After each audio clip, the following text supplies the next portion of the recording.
اللہ تو ان کو ان سے پیار کر جس طرح انہوں نے دنیا میں میرے ساتھ سلوک کیا ہے، تیرا کلام سمجھتے ہوئے آج تو بھی انہیں اپنی بارگاہ میں اپنی رحمت میں جگہ عطا فرما۔ اور جو بد وقت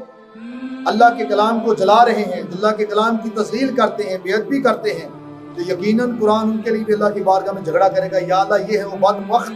جنہیں پڑھنا تو بڑا دور کی بات ہے، عمل کرنا تو بڑی دور کی بات ہے، اسے ماننا تو بڑی دور کی بات ہے۔ بد وقتوں نے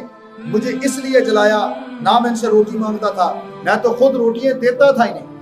میں تو اپنے پڑھنے والے کو خود نوازتا ہوں، نہ میں انہیں کوئی اور کچھ کہتا تھا، نہ میرا ان کے ساتھ کوئی جھگڑا تھا، میں تو فقط جہاں مجھے پڑھا جاتا وہاں تیری رحمتیں برستی تھی،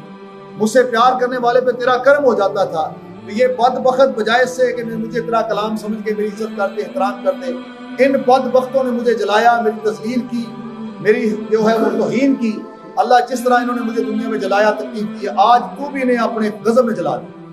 تو قرآن بھی قیامت اللہ کی بارگاہ میں جھگڑا کرے گا بندوں کی طرف سے، جو اللہ کے بندے قرآن سے پیار کرتے ہیں ان کی طرف سے رحمت کے لیے، اور جو قرآن کی حرمتی کرتے ہیں ان کے لیے عذاب کے لیے جھگڑے گا۔ یا اللہ ان کو عذاب میں مبتلا کر، ایسے عذاب میں جیسا دنیا آخرت میں کسی کو نہ دیا گیا ہو۔ اللہ پاک کا بہت شکر ہے کہ اللہ تعالیٰ نے ہمیں ان لوگوں میں شامل فرمایا ہے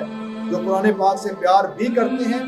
اور قرآن کی عزت اور حرمت کے لیے اپنی جانیں بھی حاضر کر دیتے ہیں، اپنے مال بھی حاضر کرتے ہیں۔ تو یقیناً ہمیں بھی اللہ رب العزت قیامت والے دن اپنے اس پاک کلام کی شفاعت نصیب فرمائے گا۔